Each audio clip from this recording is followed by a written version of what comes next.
François Ça, c'est ma bonne fée, hein. C'est ma bonne fée. Elle m'a appris la plupart de mes rôles.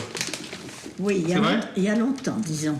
Il y a longtemps, mais le temps ne compte pas. Et je vous appelle toujours. Sur les aérodromes, Voilà, par exemple. à l'aéroport, dès que j'ai une minute, hop, Simone Féjard, où est-ce que vous êtes? À Bangkok, ou à Tokyo, hein. Et j'appelle Simone Vous étiez Féjard. l'année dernière sur la plage. Ah, j'étais sur la plage. Oh. Oui, pour une fois. Voilà.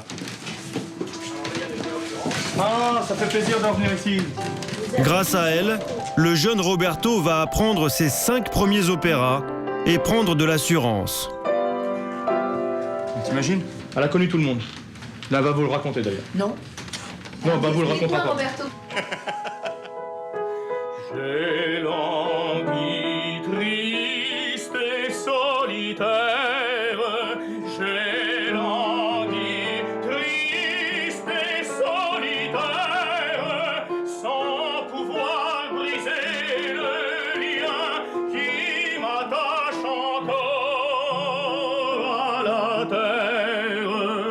Alors, dites-moi, pourquoi est-ce que vous ne faites pas la petite virgule, là? Si, c'est vrai, vous avez raison. Vous voyez, ça c'est intéressant. Moi, j'ai fait bah, en vain j'interroge en mon ardente. Alors qu'elle a raison, c'est plus joli de faire En vain, j'interroge la nature. j'interroge. Tout à fait. En vain, j'interroge, virgule. En mon ardente veille. C'est une parenthèse. Tout à fait. La nature et le créateur. Voilà. C'est peut-être grâce à Simone Féjard qu'il ose alors aller à la rencontre de son idole, Luciano Pavarotti.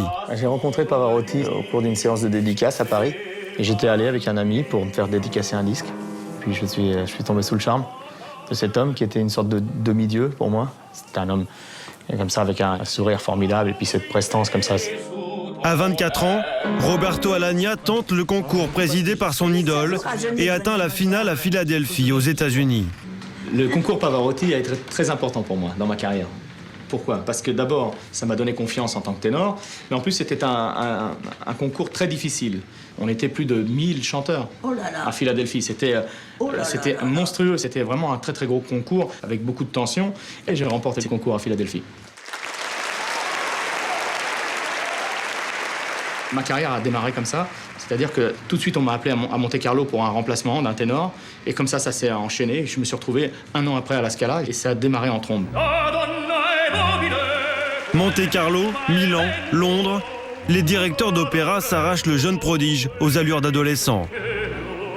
20 ans plus tard, 60 opéras mémorisés en 4 langues et plus de 100 représentations par an. Son agenda est rempli jusqu'en 2012. Alors ce matin, un voyage pour Londres se transforme en séance de travail. Avec une technique bien à lui pour travailler ses partitions.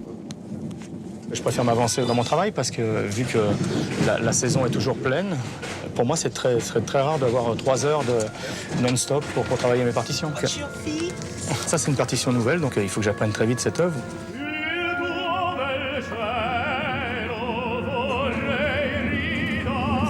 Moi en lisant ça, j'entends la musique.